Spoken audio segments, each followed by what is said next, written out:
Morning all of you. आज हम आप लोगों को बताएंगे 3 फेज इंडक्शन मोटर का टर्मिनल सीक्वेंस कैसे गायब करते हैं। तो हम यहाँ पास एक विधि का प्रयोग करेंगे जिस विधि को बोलते हैं स्पार्क मेथड। तो आइए देखते हैं कि हम 3 फेज इंडक्शन मोटर का टर्मिनल कैसे फाइंड करते हैं। तो जैसा कि आप देख सकते हैं 3 फेज इंडक्शन मोटर में 3 वाइंडिंग होते हैं जिसका 6 सिरा हमारे पास निकल के आता है। तो यहाँ पास हमारा 6 सिरा मोटर का निकल के आ चुका है। तो इसको सबसे पहले आपको नाम दे देना है ABC। तो जैसा हमने यहाँ नाम दे दिया है ABC।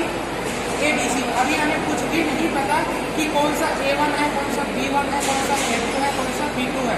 तो अब हमने ये चीज़ कंटिन्यूटी पता कर लिया कि कौन सा एक वाइंडिंग का सिरा है, जैसे कि A और A, दूसरा B और B, तीसरा C और C। आइए आप आगे की प्रोसेस को जानते हैं।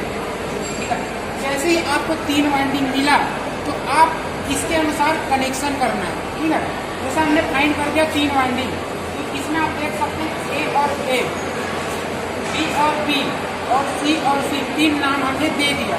अब क्या करना है, कोई भी 2 वाइंडिंग को लेकर ऐसे कनेक्शन करना है। चित्र का साथ देखो, कोई भी 2 वाइंडिंग के एक सिरे को 220 वोल्ट सिंगल फेस का सप्लाई दे देना है और उसके दूसरे सिरों को एक छोटे से जंपर वायर के थ्रू उसको शॉर्ट सर्किट कर देना है।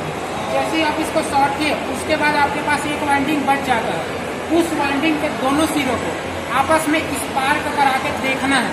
अगर वहाँ स्पार्क हुआ तो जिसको हमने सिंगल फेस का सप्लाई दिया है या जिसको हमने शॉर्ट किया है वो अलग अलग सिरा होगा। जैसे कि कहने का मतलब है, अगर ये A1 सिरा होगा तो ये हमारा B2 होगा, B1 नहीं हो सकता, B2 होगा क्योंकि यहाँ स्पार्क हो रहा है। ठीक इसी प्रकार आपने जिसको शॉर्ट किया है उसमें देखिए, जैसे यहाँ A2 सिरा होगा तो ये हमारा B1 सिरा हो जाएगा, सेम नहीं होगा क्योंकि यहाँ स्पार्क हो रहा है।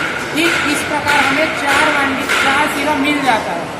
A1 A2, जैसे स्पार्क होगा तो ये A2 है तो ये हो जाएगा B1, ये हमारा A1 है तो ये हो जाएगा B2।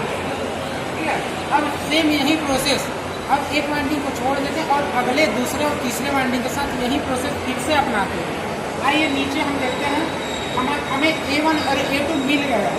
ठीक है, अब क्या करते हैं हम,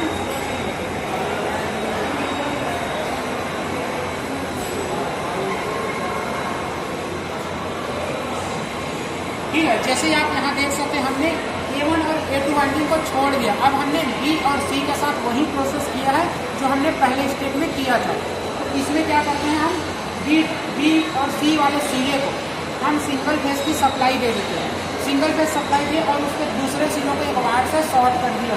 अब बचा हमारे पास एक A और A सिरा। तो अब क्या करते हैं, अब इस A और A सिरे को हमने शॉर्ट करा के देखा तो यहाँ पास स्पार्किंग बिल्कुल भी नहीं हुआ। इसका मतलब है कि हम जिसको भी सिंगल फेस सप्लाई दिए हैं तो जिसको हमने शॉर्ट किया है वो एक ही सिरा होगा। जैसे कहने का मतलब है, अगर ये C1 सिरा है तो ये B1 सिरा होगा, और वैसे ऊपर में देखिए अगर ये B2 सिरा तो वो C2 होगा, C1 नहीं हो सकता क्योंकि यहाँ स्पार्किंग नहीं हुआ। तो इस तरह से हमने फाइंड कर लिया 3 सिरा, A1 A2, B1 B2 और C1 C2।